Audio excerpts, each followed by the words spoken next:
자, 하나님 말씀 에베소서 3장 보겠습니다. 에베소서 3장 지난 선교대회 때 2장을 봤는데요. 오늘은 3장의 앞부분 1절에서 13절에 이르는 이 말씀을 보겠습니다.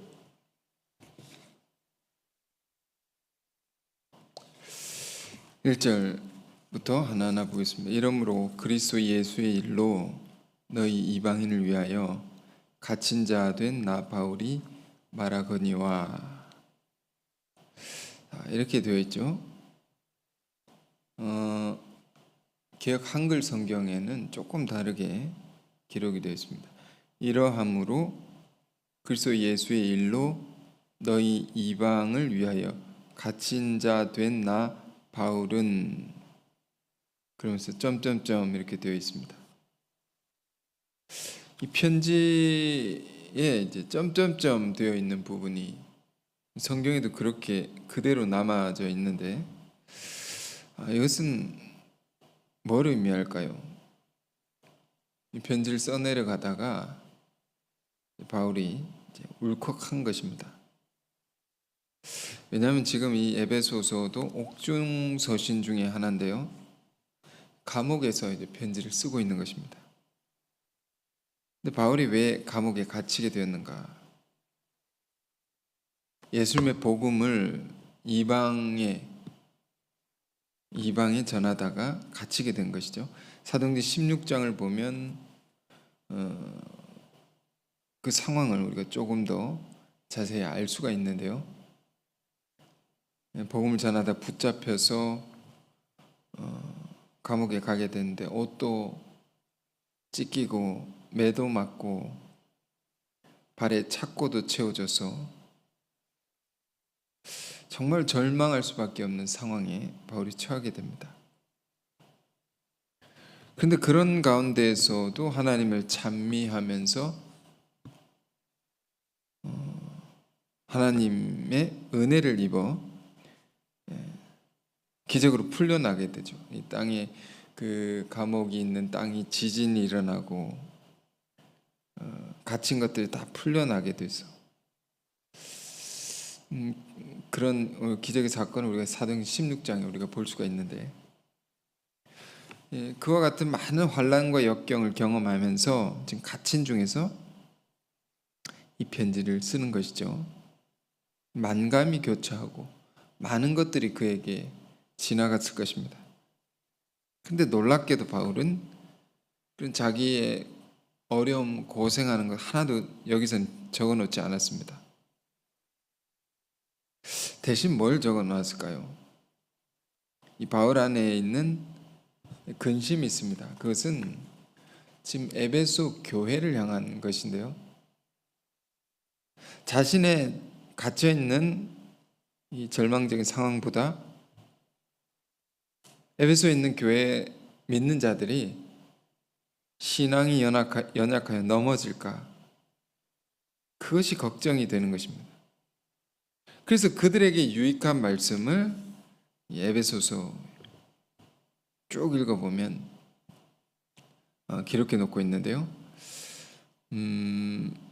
교회란 무엇인가, 우리가 믿고 따르는 신앙이란 무엇인가, 이 사도가 너무도 주옥 같은 말씀들을 정말로 힘든 감옥에서 전하고 있는 것입니다. 그래서 갇힌 자 된 나 바울은, 그러면서 그런데 1절 다시 보시면 이러므로 그리스도 예수의 일로 너희 이방인을 위하여 갇힌 자 된 나 바울이 말하거니와, 그냥 내가 말한다 이렇게 간단히 표현하면 될 것을, 나 바울이 어떤 사람이냐 말이에요. 내가 누구냐라는 것을 이런 식으로 밝히고 있습니다. 그리스도 예수의 일로 너희 이방인을 위하여 갇힌 자 된 나 바울, 내가 예수님의 일로 너희 이방인을 위하여 갇힌 자 되었다. 너희를 위하여 내가 갇혀 있다. 자, 우리는 우리 자신을 어떻게 표현할 수 있습니까? 무슨 일로 헌신하고 있는 나 누구누구는, 무슨 일로 어떠한 일을 겪고 있는 나 누구누구는 우리는 뭐라고 표현할 수 있겠습니까? 바울은 예수의 일로 이방인을 위하여 갇힌 자 된 바울은, 그러면서 이렇게 말합니다. 너희를 위하여 내게 주신 하나님의 그 은혜의 경륜을 너희가 들었을 터이라. 말이 좀 어렵죠. 사실 에베소서는 굉장히 어려운 말씀입니다. 그 뜻을 깊이 생각하지 않으면 알 수 없는 그런 말씀인데, 여기 은혜의 경륜이라는 표현이 있습니다. 경륜이란 말은 신약성경 헬라어로 기록되어 있기 때문에 원어로, 헬라어 원어로 보면 이 경륜이란 단어는 오이코스입니다. 신약에 한 100번이 넘게 쓰여진 단어인데, 이 오이코스라는 단어는 집이라는 뜻이죠. 하나님의 은혜의 집, 이런 말입니다. 그러니까 이 단어 속에는 헬라인들이 이 세계를 어떻게 이해했는가라는 것을 알 수가 있습니다. 그 쓰는 단어 속에 사람들이 생각하는 바가 담겨 있는 거죠. 우리 우주를 얘기할 때 우주도 영어로 보면 코스모스라고 하는데, 이 말은 원래 질서라는 뜻이죠. 하나님의 큰 질서를 따라 온 우주가 지어졌다는 것입니다. 이런 생각을 갖고 있는 것입니다. 여기도 은혜의 경륜, 하나님의 은혜의 경륜, 오이코스라는 말도 이 온 세상이라는 것은, 이 온 세계라는 것은 하나님의 집과 같다라는 뜻이 담겨 있는 것입니다. 그분의 큰 집 안에 이것도 있고 저것도 있다는 거죠. 그 은혜의 경륜, 은혜의 집, 참 이것이 놀라운 세계관입니다. 세계를 이렇게 이해한다는 것이죠. 오늘의 이 세계는 무엇인가? 하나님이 다스린 세계인 것이고, 하나님의 집이고, 그 안에 가족이 있고 식구들이 있고, 자, 이런 세계관에 관해서 바울은 너희가 들었을 것이다 라고 말하는 거죠. 우리도 우리 신앙을 함에 있어서 우리 하나의 교회를 출석하는 교인이 아니라 더 크게 생각할 수 있어야 됩니다. 이런 세계관이 우리 안에 들어와야 됩니다. 하나님은 온 세상을 통치하시고 온 세상을 구원하길 원하는 거죠. 우리 교회만 잘되게 하기 위한 것이 아니다 말입니다. 우리 선교에 관해서도 마찬가지로 선교는 복음을 전하는 것인데, 세상에 복음을 선포해서 세상 사람들이 전도되어서 교회에 들어오는 것으로, 교인이 되는 것으로 선교를 이해하는 것이 아니라, 크게 보면 어떤 것입니까? 선교란 세상 모든 것들이 하나님의 통치와 임재가 임하는 것이 되어야 하는 거죠. 모든 것이 선교의 대상인 것입니다. 그래서 소위 미시오 데이라는 개념이 있습니다. 하나님의 선교. 교회의 선교가 아니라 하나님의 선교. 온 세계가 하나님의 선교의 대상이다. 온 세계가 하나님의 집이고, 이런 큰 세계관에 대해서 바울은 말한 거죠. 너희가 이걸 잘 들었을 것이다. 많이 가르쳤던 것 같습니다. 이런 것을 가르친 거 보면, 그러므로 이 에베소 교회는 정말 성숙한 교회였다라고 말할 수 있는 거죠.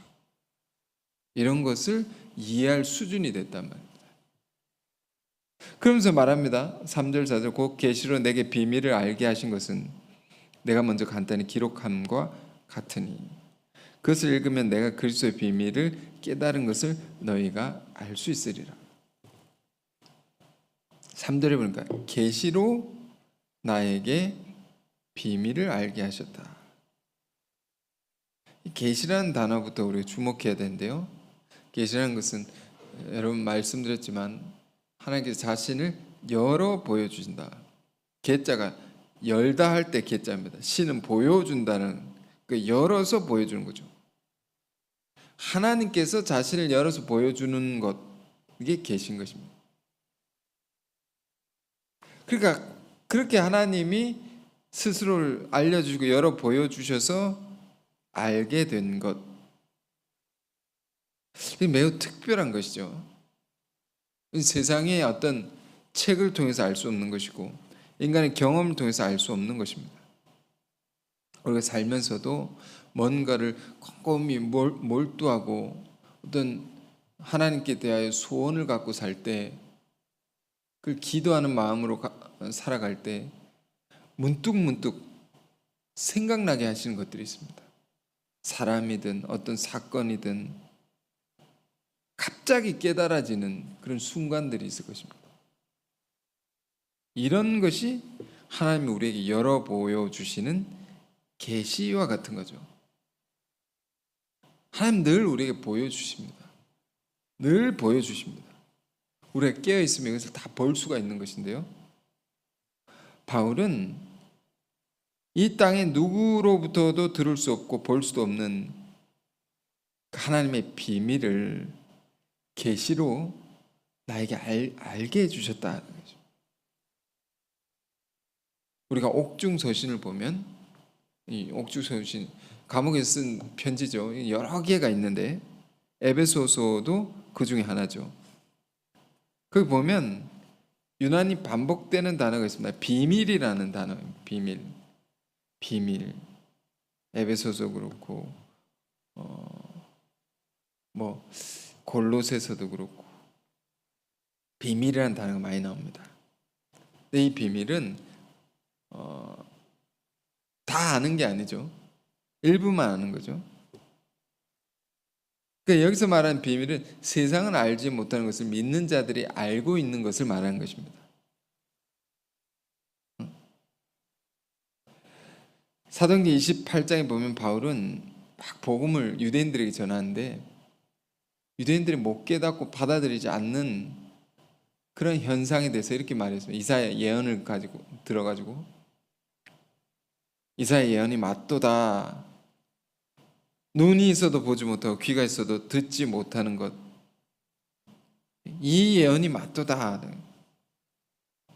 봐도 보지 못하고 들어도 알지 못하는 이 비밀을 어떻게 우리가 알게 된 것인가? 이게 신비롭다는 거죠. 골로새서에도 보면 이런 표현이 있습니다. 만세와 만대로부터 감춰졌던 비밀이 성도들에게 나타나셨다. 성도들이 누굽니까? 예수를 믿어 구원받은 자들을 가리키는 단어죠. 그런 우리 믿는 자들에게 만세와 만대로부터 감춰졌던, 긴 세월 동안 감춰졌던 하나님의 비밀이 다 나타났다는 것입니다. 그 귀한 세계가 우리에게 열려졌다는 거죠. 이것을 우리가 생각할 때 우리가 참 우리에게 주신 계시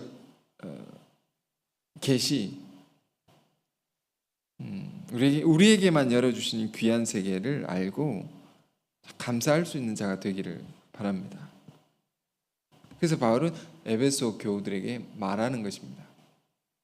하나님의 계시로 내게 비밀을 알게 하신 것을 내가 간단히 기록해서 보냈으니 그것을 너희가 읽으면 내가 그리스도의 비밀을 깨달은 것을 너희도 알 수 있을 것이다. 자, 지금 좀 용어 정리를 할 필요가 있습니다. 3절에 비밀이 나오고 4절을 보니까 그리스도의 비밀이 나오죠. 3절의 비밀은 하나님의 비밀인데 예수님을 가리키는 것입니다. 그리스도. 하나님의 비밀은 예수님인 것입니다. 예수는 진리죠, 진리. 예수님을 통해서 진리가 나타난 거죠. 하나님의 비밀, 예수님입니다. 세상은 알지 못하죠. 예수를 보아도 알지 못했단 말이에요. 진리의 본체이신 그리스도를 알지 못했단 말이에요. 그 3절의 비밀은 하나님은 예수님을 가리키는 것이고 4절의 그리스도의 비밀은 뭡니까? 이거는 예수님 안에 또 감춰진 것이다. 복음을 가리키는 거예요. 골로새서 2장 2절에 정확하게 나와 있습니다. 골로새서 2장 2절에 이런 말씀인데요. 이는 그들로 마음의 위안을 받고 사랑 안에서 연합하여 확실한 이해의 모든 풍성함과 하나님의 비밀인 그리스도를 깨닫게 하려 함이니. 하나님의 비밀인 그리스도 이렇게 되어 있죠. 그럼 그리스도의 비밀은 복음인 것입니다. 자, 이런 말들을 왜 지금 사용하고 있습니까? 바울은 이 편지를 쓰면서 큰 감격이 있는 것입니다. 다른 이들이, 그러니까 세상의 수많은 사람들이 알지 못한 것, 그 길고 긴 인류의 역사의 세월 동안 그들이 알고 싶어 했지만 알지 못했던 것을 우리가 알게 됐다는 거죠. 이 기쁨이 있고 감격이 있는 것입니다. 그 소중한 것을 하나님께서 우리에게 다 알려주셨음에 너무도 감사하다는 것입니다. 그래서 우리가 지금 바울이 옥중에서 편지를 쓴다 해서 감옥에 갇혀 얼마나 힘들었겠습니까? 그런데 그 힘든 상황을 이겨낼 수 있는 힘이 어디 있는 것입니까? 우리에게 주신 하나님의 귀한 세계를 묵상하고 그것에 감사한 것으로 다 이기는 겁니다. 고린도후서 4장 7절에 이런 말씀이 있습니다. 이 보배를 질그릇에 가졌으니. 보배를 질그릇에 가졌다. 보배는 귀한 거죠. 질그릇은 천한 거죠. 가치가 없는 거, 보잘것없는 거죠. 하나님께서 우리에게, 보잘것없는 우리에게 너무도 귀한 것을 담아두셨다.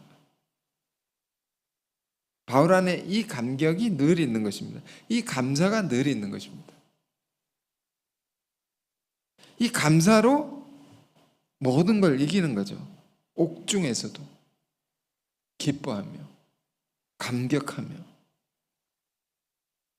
바울은 이것이 우리가 평생 감사하고 살아야 할 감사의 제목인 것입니다.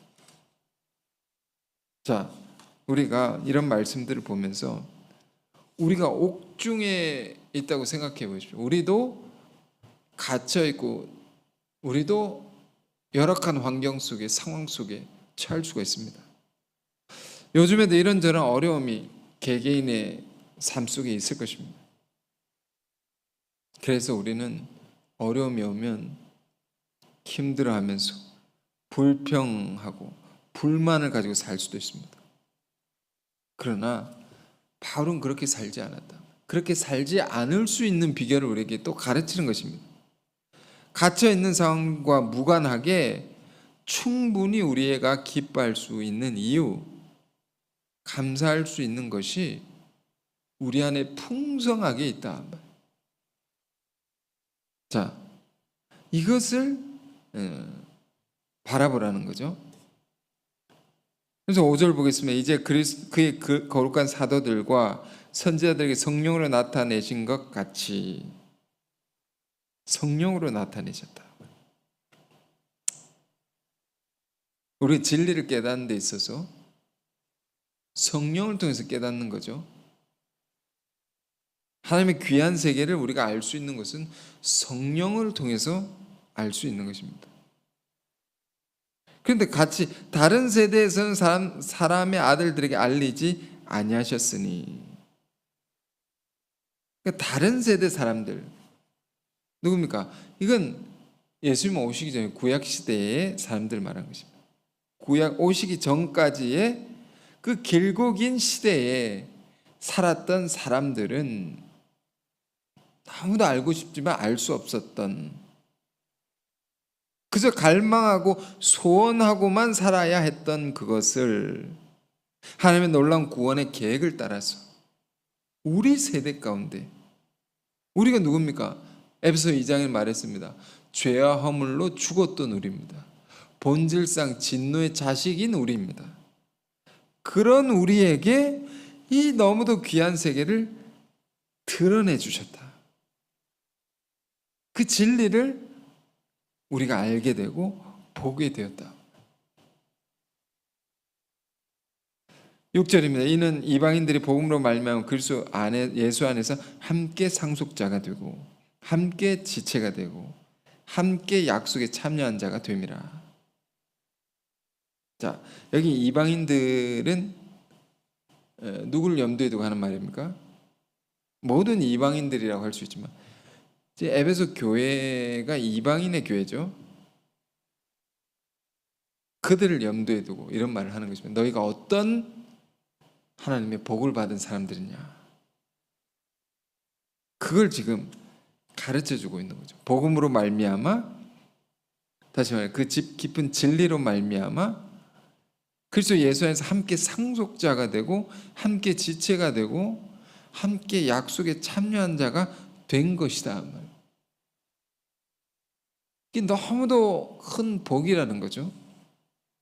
이것은 우리가 앞서 본 에베소 2장의 내용과 함께 생각해 볼 필요가 있습니다. 2장에 보면 죄와 허물로 죽었던 우리를, 원수 같았던 우리를 뭡니까? 2장 5절에 그리스도와 함께 살려주시고, 은혜죠, 복이죠. 살리실 뿐만 아니라 그리스도와 함께 일으켜 주시며, 2장 6절입니다. 부활입니다. 부활. 죽은 자가 우리를 살려내셨다. 또 그리스도와 함께 하늘에 앉히셨다고, 2장 6절의 후반에. 그러니까 주님의 부활과 승천을 따라서 우리도 살리시고 저 높은 곳에 끌어올려 주셔서 하나님의 우편에, 그러니까 온 세상을 다스리는 큰 권세, 권위를 주셨다. 우리에게 말입니다. 우리 믿는 자들에게. 거기에 더해서 오늘 이 3장 6절은 또 무슨 복을 주셨다는 것입니까? 그리스도 예수 안에서 함께 상속자가 되게 하셨다. 누구의 상속자입니까? 하나님의 상속자죠. 상속자는 모든 걸 다 물려받는 것입니다. 하나님의 모든 것을 다 물려받는 자리에 우리를 두셨다. 얼마나 큰 복이 있는 것이냐, 우리가 큰 복을 받은 자들이냐. 그래서 로마서 8장을 통해서 우리 또 깊이 살펴본 바가 있습니다. 8장 17절이죠. 8장 10절에 이런 구절이 있었습니다. 자녀이면 또한 상속자, 곧 하나님의 상속자요 그리스도와 함께한 상속자니 우리가 그와 함께 영광을 받기 위하여 고난도 함께 받아야 할 것이니라. 정말 중요한 말씀입니다. 결국 우리 예수 믿는 자가 받는 복은 하나님의 모든 것을 물려받는 상속자가 되는 것인데, 그러기 위해 뭐가 필요합니까? 물려받을 수 있는 내가 되어야 되는 거죠. 물려받아도 무너지지 않고 타락하지 않고 하나님을 떠나지 않을 수 있는 내가 되어야 하는 것이죠. 그래서 뭐가 필요한 것입니까? 상속자가 되는 자들은 고난도 함께 받아야 할지니라. 이 진정한 상속자는 고난을 잘 받고 견딜 수 있는 자여야 된다. 지체다, 그렇죠? 우리가 지체가 된다는 것도 마찬가지입니다. 고난을 잘 받고 견딜 수 있는 자가 되어야 되는 거죠. 그래서 지금 에베소 3장 6절에 지체라는 단어가 이렇게 나왔는데요. 다시 보십시오. 이 이방인들이 복음을 말미암아 그리스도 안에서 함께 상속자가 되고 함께 지체가 되고, 지체는 몸의 부분이죠. 그리스도의 몸을 이루는, 구성하는 부분이죠. 지체가 되고 함께 약속에 참여한 자가 됩니다. 자, 지금 뭘 보고 있습니까? 믿는 자에게 주어진 하나님의 큰 복을 바울이 말하고 있는 거죠. 약속에 함께 참여가 된다. 약속은 하나님 놀라운 축복을 받는다는 약속입니다. 하나님의 놀라운 영광에 참여한다는 약속입니다. 그 약속이 이루어지는데 함께하는 자가 된다면 누가? 우리가. 예수도 모르는 이방인이었는데 진노의 자식들이었는데 자, 우리에게 주어진 복을 하나하나 생각해. 진노의 자식들이었던 우리에게 예수를 알게 하시고 예수님의 비밀인 복음을 알게 하셔서 그리스도와 함께 이 많은 복을 받게 하셨다는 겁니다. 고난을 함께 받으면서도 그 영광에 참여하는 자가 되게 하셨다는 거죠. 자, 이런 말씀들이 이게 우리가 어떻게 들립니까? 어떻게 들립니까? 우리가 예수를 믿고 전도가 돼서 들은 말씀들이 어떤 것입니까? 그 말씀을 통해서 우리에게 열어주신 귀한 세계가 어떠한 세계입니까? 또 우리가 함께 어려움 속에서도 힘쓰며 이루어가는 일들이 어떤 의미가 있습니까? 우리 헌신의 의미는 또 무엇입니까? 자, 이 사도의 말씀 속에 그 의미가 다 들어있다고 해도 과언이 아닙니다. 그게 어려운 말씀이 아닙니다. 우리 함께 주님의 나라를 이루어가는 지체들에게 있어서는 이거 어려운 말이 아닙니다. 이제 함께라는 단어가 많이 나오죠. 공동체적인 언어입니다. 온 공동체가 함께 고생하고 함께 영광을 받는 그 귀한 세계에 참여하고 있는 것입니다. 우리가 이 자체가 이미 큰 하나님의 복 가운데 우리가 들어와 있는 것이다. 이걸 알기를 원하는 거죠, 바울은. 그래서 7절 보겠습니다. 이어서 이 복음을 위하여 그의 능력 역사하신 대로 내게 주신 하나님의 은혜의 선물 따라 내가 일꾼이 되었노라.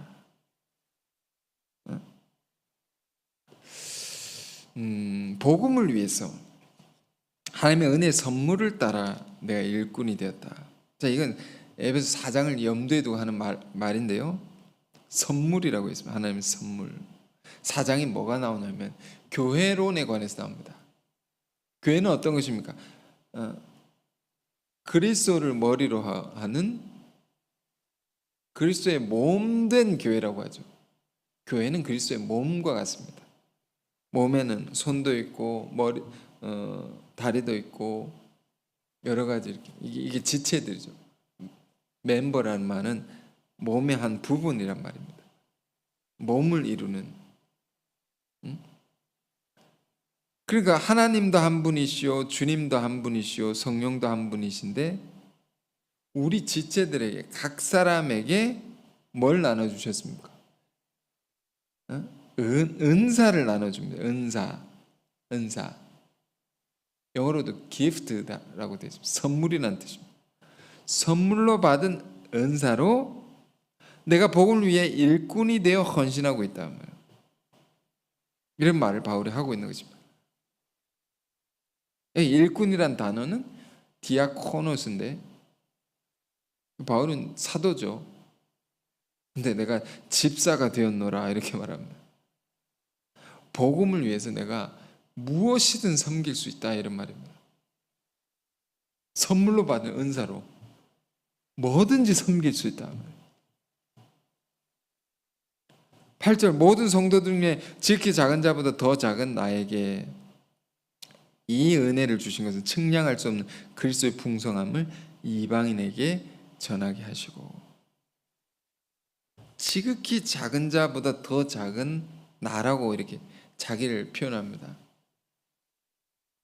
이 편지를 쓰는 바울은 원래 이름이 사울이었죠. 사울은 이스라엘 최초의 왕의 이름입니다. 큰 이름이었습니다. 그리스도 예수를 만난 이후 그는 작은 자라는 뜻의 바울이라는 이름을 쓰게 됐습니다. 난 작은 자다. 그러니까 바울이 이룬 엄청난 일들을 생각해 보십시오. 결코 작은 자라고 할 수 없습니다. 큰 사람이죠. 근데 스스로는 이렇게 생각한 것입니다. 지극히 작은 자보다 더 작은 나다.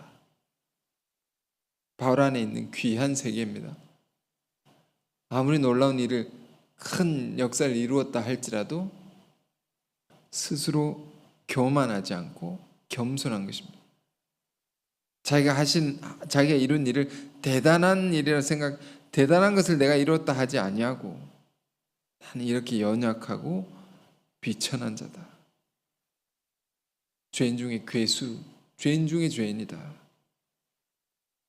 그런 나에게 너무도 큰 은혜를 하나님 주셨다는 겁니다.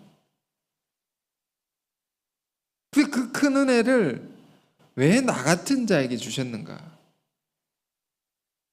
바울은 이렇게 말합니다. 그 이유를 설명합니다. 측량할 수 없는 그리스도의 풍성함을 이방인에게 전하게 하려고. 왜 극악한 죄인을 변화시키셔서 변화시켜 주셨는가? 부르셨는가? 그리스도의 측량할 수 없는 그리스도의 풍성함, 이걸 이방인들에게 더 잘 전하라고. 그렇죠?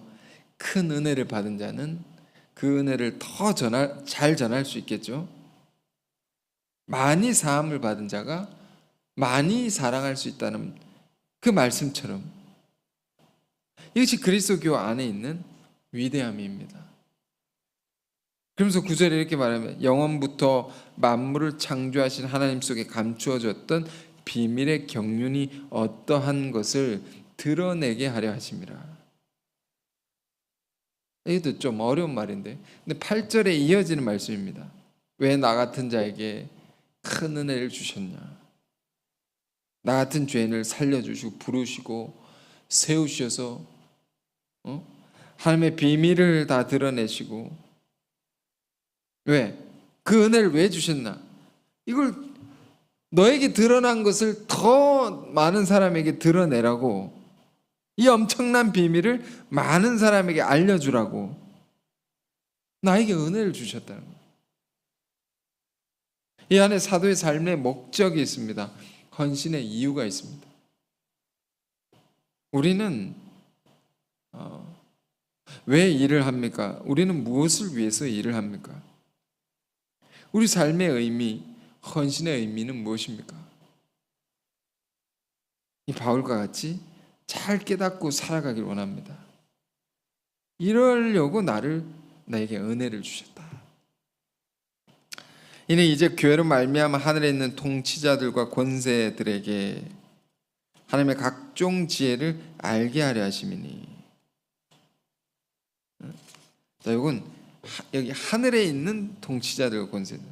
여기 하늘은 스카이가 아니죠. 영적인 것을 말하는 겁니다. 영적 세계에 있어서 이 에베소서 6장에 좀 더 자세하게 나오는데요. 우리의 싸움이 혈과 육에 대한 것이 아니요 보이는 전쟁이 아니라 보이지 않는 영적인 전쟁이라 했습니다. 그 영적 세계 가운데 통치자들과 권세자들인데 그들에게, 그런 자들에게까지 하나님의 놀라운 지혜를 알게 하려고. 자, 이건 6장 볼 때 더 자세히 보도록 하겠습니다. 곧 영원부터 우리 주 그리스도 예수 안에서 예정하신 뜻대로 하신 것이라. 예정하신 뜻대로 된 것이다. 계획을 세우시고 그 계획대로 되어진 것이다. 무엇이 그렇다는 것입니까? 우리에게 하나님의 비밀을 드러내시고, 우리 믿는 자들에게 또 우리를 통해서 그 비밀을 만민에게 드러내려고 하시는 이것이 신비하신 하나님의 계획을 따라, 예정을 따라 되고 있는 것이다. 그래서 12절에 이렇게 말합니다. 우리가 그 안에서 그를 믿음으로 말미암아 담대함과 확신을 가지고 하나님께 나아감을 얻느니라. 우리가 그 안에서 이렇게 말하죠. 그건 누굽니까? 그리스도 예수 안에서 말하는 11절에도 나와 있는 것입니다. 바울의 그 편지에는 항상 이 말이 반복이 됩니다. 그리스도 예수 안에서 우리가 하는 일도 그렇고 우리가 하나님을 만나는 것, 하나님께 기도하는 것, 우리가 하나님의 일을 하는 모든 것들이 다 뭘 통해서? 그분을 통해서, 그리스도 예수를 통해서 드러나고 나타나고 역사하는 것이단 말이에요. 항상 예수 그리스도가 중심이 되어 있는 것입니다. 우리 신앙의 중심은 어디에 있는 것입니까? 우리 안의 모든 능력과 지혜는 어디서 비롯되는 것입니까? 그리스도 예수 안에서, 그분을 통하여서, 그를 믿음으로 말미암아, 여기는 이렇게 되어 있죠. 그를 믿음으로 말미암아 담대함과 확신을 가지고 하나님께 나아간다. 자, 이것은 어떠한 것을 염두에 두고 하는 말입니다. 본래 하나님은 어떤 분이셨습니까? 인간에게 있어서 하나님은 저 높은 곳에 계신 하나님이시고 두려워서 우리가 범접할 수 없는 그런 하나님, 죄인인 우리가 도무지 만나게 되면 곧 죽음을 의미했던, 왜? 죄인이 거룩한 하나님의 그 영광을 본다는 것은 죽음을 의미했습니다. 그 정도로 하나님이 두려웠던 거죠. 그래서 구약시대에 보면 인간이 하나님을 만나려면 아무나 만날 수 없고 그 제사장들이 만나죠. 제사장들도 아무나 만날 수 없고 이제 성소 안에 지성소에 들어가는데 속죄일이 되면 여러 제사장들이 제비를 뽑는 것은 하나님께서 들어갈 자를 정해달라는 겁니다. 그 제비를 뽑아서 뽑힌 자가 그 거룩한 성소, 지성소에 들어가서 하나님을, 백성들을 대신해서 이제 만날 수 있는 거죠.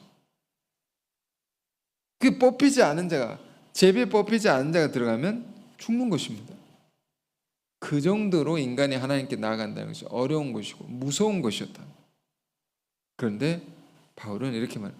그를 믿음으로 말미암아, 그리스도로 말미암아, 그리스도의 피로 말미암아 우리가 담대함으로 하나님께 나아갈 수 있게 됐다. 그러니까 우리를 위한 속죄의 제물이 되신 예수 그리스도로 말미암아 우리가 아무 거리낌 없이 하나님 만날 수 있게 됐다는 것이죠. 이걸 왜 말하는 것입니까? 우리가 그렇게 하나님을 만날 수 있는데 뭘 걱정하느냐, 뭘 낙심하느냐, 이런 것입니다.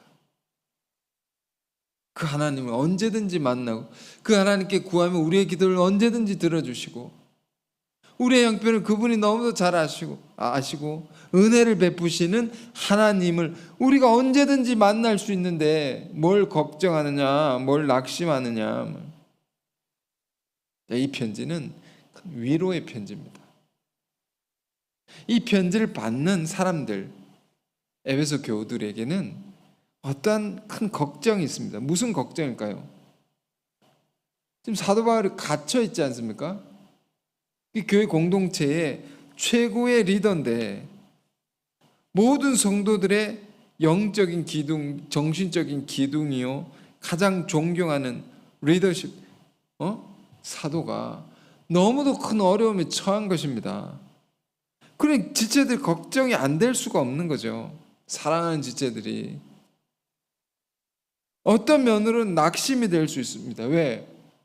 공동체의 대표가 감옥에 갇혔으니까 이 공동체가 어떻게 될 것인가? 우리는 또 어떻게 될 것인가? 온갖 걱정들이 생길 수 있는 거죠. 그런 자들에게, 그런 성도들에게 바울이 이 편지를 쓰는 겁니다. 그런 걱정하지 말고 너희 안에 주어진 하나님의 놀라운 세계를 보라. 너무도 깊고 오면 진리의 세계를 말하고 너무도 측량할 수 없는 우리에게 부어진 하나님의 복과 은혜를 계속 얘기를 하는 겁니다. 자, 그러니 이런 말을 하면서 오늘 마지막 구절에도 이렇게 말합니다. 13절입니다. 그러므로 너에게 구하노니 너희를 위한 나의 여러 환난에 대해서 낙심하지 말라. 이는 너희의 영광이니라.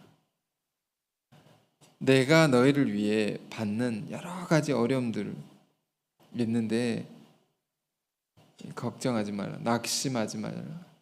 이것은 너희의 영광을 위한 것이다. 참 놀라운 말이죠. 이게 왜 바울이 고생하고 어려움을 겪는 것이 왜 지체들에게 영광이 되는 것입니까? 우리 믿는 자들이 주님의 길을 따라가면서 겪는 환난이라는 것은 의미가 있는 거죠. 그 의미에 대해서 우리는 로마서를 통해서도 많은 바울의 서신들을 통해서도 이미 보고 듣고 깨달은 바가 있습니다. 무의미한 것이 아니다. 믿는 자들이 겪는 고난과 역경이라는 것은 다 복음의 깊은 세계를 드러내길 위한 것이고 복음의 진보를 나타내기 위한 것이고 사도가 이렇게 갇혔다 해서 하나님의 역사가 갇히는 게 아니다 말. 그럼 비극이 있다면 그 비극은 더 큰 영광으로 축복으로 전화위복이 되는 것입니다. 그로 말미암아 믿는 자들 너희에게는 더 큰 영광을 가져다 주는 것이 될 것이니 낙심하지 말아라. 자, 이것이 참 곰곰이 우리가 이 말씀을 읽고 생각해 보면 이런 말씀을 할 상황이 아닙니다, 바울이. 그러나 바울 안에는 정말로 모든 상황을 뛰어넘을 수 있는 넉넉히 그것을 이길 수 있는 우리 안에 귀한 세계를 생각하고 그것을 바라보고 그것을 에베소 교우들이 깨닫기를 원했던 그것을 우리도 이 말씀 통해서 잘 보고 깨달으면서 바울이 가졌던 이 믿음을 가지고 이 훌륭한 정신 이것을 닮아서 살아갈 수 있길 바랍니다. 자, 여기까지 보겠습니다. 기도하겠습니다. 은혜로우신 주님, 우리 안에 임한 구원의 놀라운 복과 은혜에 관해서 우리가 더 잘 알게 하옵소서. 더 깊이 알게 하옵소서. 하나님의 비밀을, 그리스도의 비밀을 많은 사람이 알지 못하는 가운데 우리에게 나타내 보여준 그것을 우리가 받게 된 것은 진실로 측량할 수 없는 은혜인 것입니다. 우리가 이것을 잘 깨닫게 하셔서 우리도 때때로 바울 사도처럼 갇힌 중에라도 어떤 환난과 역경에 있다 할지라도 그것을 넉넉히 이길 수 있게 하옵소서. 질그릇 같은 우리에게 담아주신 보배가 있습니다. 그것으로 환난 속에서 낙심하지 말며 이는 너희의 영광이라 했던 사도의 말씀 속에 이 놀라운 믿음으로 우리가 주님의 길을 묵묵히 따라갈 수 있게 인도하여 주옵소서. 예수 그리스도의 이름으로 기도했습니다. 아멘.